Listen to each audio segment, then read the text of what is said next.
Hi, I'm Ben Woodruff, and I'm here with Leah and Megan up in Big Cottonwood Canyon in northern Utah. And we're actually up here looking for bats. Now it's winter time, it's an odd time of year to be looking for bats, but we're gonna see how they cope with this cold and see how they do at surviving. We began our hike up the mountain, and we were grateful that the snow was not deep. Utah has had a warm, dry winter, and so there wasn't much snow to have to trek through. Utah is home to many species of bats, and the species we were hoping to find today is the Townsend's Big Eared Bat. This common species, like all bats in northern Utah, is an insectivore. In the summertime, you can see them in city parks and in the mountains and over rivers, hunting mosquitoes and moths and any insect they can find. They'll roost in trees given the chance in the summertime and even in the eaves of houses. But this time of year in the winter, they seek out caves. Now, a lot of people think of caves as a good home for a bat, but the reason might not be what most people would expect. Most caves and even most mines have a constant temperature year-round. And if you are a species that has to hibernate in the winter, this can be crucial to your survival, not having extremes of high and low temperatures. That's a setting that allows you to lower your body temperature down and hibernate. We started to trek back deep into the cave, and we looked all over, everywhere we could, for bats. And at first, we didn't find any. But the constant temperatures of the cave made it possible for other life forms to thrive even in January. We saw mosquitoes and midge flies and a number of species of moths, and we noticed that these moths congregated together in loose colonies just like the bats.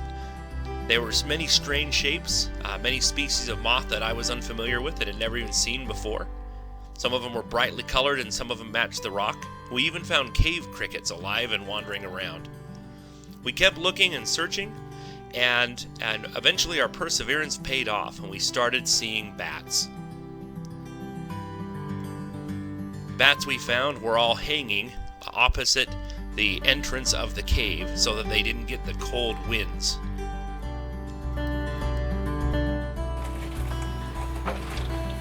Look at these beautiful bats. These guys are in the middle of hibernation. It's daytime, it's almost sunset, but they're hibernating.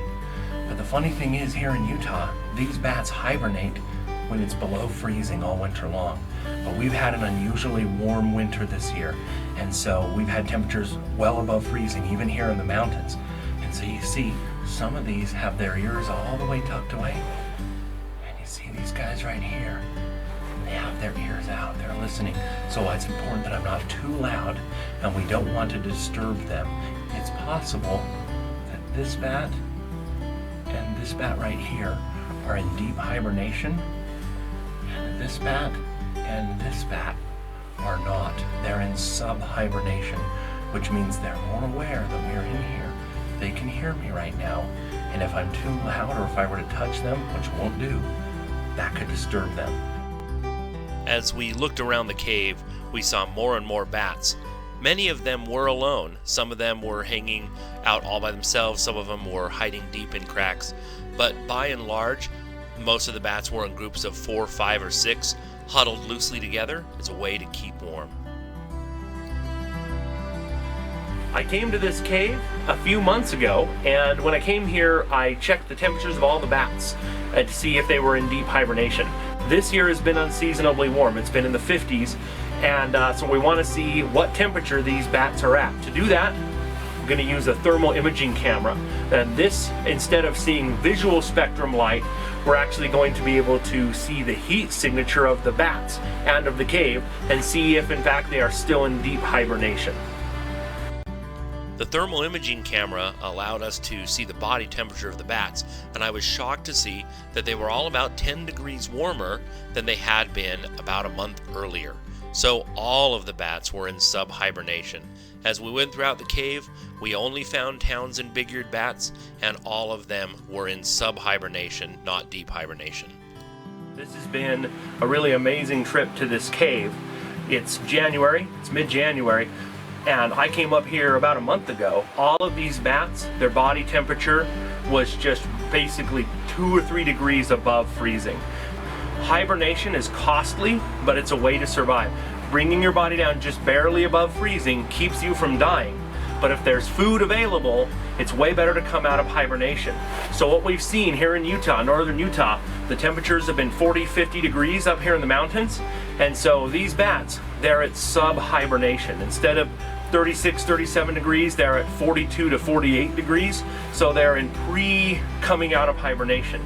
But right now, their bodies are responding to this warmth, their ears are coming out, they're testing the temperature to see, and many of these bats have moved closer to the entrance of the cave in anticipation of spring, further than they were about a month ago. So it's amazing to see bats in pre-hibernation in January when they should be in full hibernation. They should be right just barely above freezing. This trip was a lot of fun. I always enjoy seeing bats up close in the wild. If you enjoyed this video and would like to learn more about nature and wildlife, please subscribe to my YouTube channel.